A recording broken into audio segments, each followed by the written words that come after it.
Ito pong aking tuturo sa inyo ay isa sa mga pinaka-powerful na pang-attract ng swerte, lalo-lalo na tungkol sa usapin ng pera.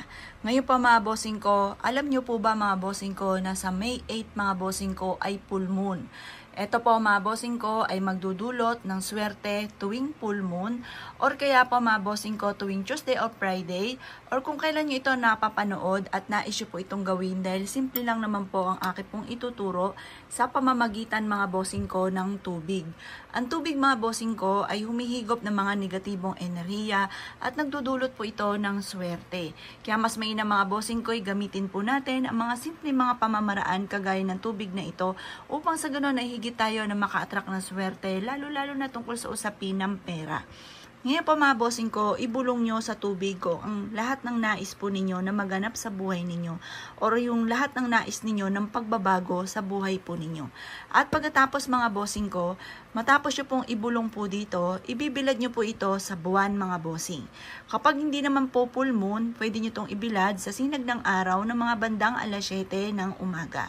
At pagkatapos mga bossing ko, ibibilad nyo ito hanggang alas 8 ng umaga. Kung magwi-wish po kayo, dapat huwag kang gagamit na sana direct to the point at naniniwala ka na mababago ang takbo ng inyo pong pamumuhay. Kung kayo po mga bossing ko ay ang daming hirap na pinagdadaanan, mainam na subukan nyo po itong gawin sa pamamagitan ng tubig na ito at positive ka lamang paggaganahin natin ang ating law of attraction para mabilis nating makamtan kung ano man ang ninanais po natin. Ngayon pa mga bossing ko, pwede kang maghalo sa tubig ng barya or kaya iba't ibang klase ng kristal mga bossing. Or kaya yung mga wishing stone na mahigwaga mga bossing. Pwede nyo ihalo dito mga bossing. Pero kung wala ka naman mga bossing ko na mga wishing stone or iba't ibang klase ng kristal, mga barya na lang din po ang inyong ilagay. Pero alam niyo po ba, kahit simpleng tubig lamang po yan mga bossing ko at wala kang ihalo, nagdudulot po yan ng swerte. Ang tubig ay kasaganahan. Ang tubig mga bossing ko ay isa sa mga pinaka-powerful din na humihigop ng mga kamalasan at magbibigay ito ng swerte sa mga tao na may positibong pananaw sa buhay. Sa mga tao na maraming pangarap at naniniwala na makakamtan ang mga pinapangarap bukod sa kanyang pagiging masipag at matyaga mga bossing.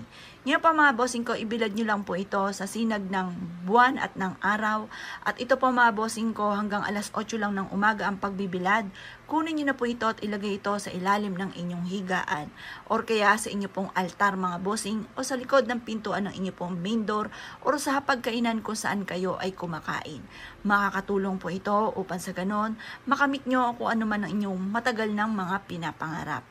Kung naniniwala ka at nais po itong gawin, huwag ka na magpatumpik-tumpik pa. Makakatulong po ito upang sa ganon, masigit na maging masagana ang inyo pong pamumuhay. Kung ikaw po mga bossing ko ay isa sa maraming pangarap at nais ng pagbabago, subukan nyo na po itong gawin kung kailan nyo po ito napapanood. Basta umaga nyo lang ito gagawin mga bossing ko or kaya po kapag sumasapit ang full moon. Kaya kung ikay naniniwala at gagawin nyo po ito, ay siya mga bossing, good luck po sa inyo po lahat.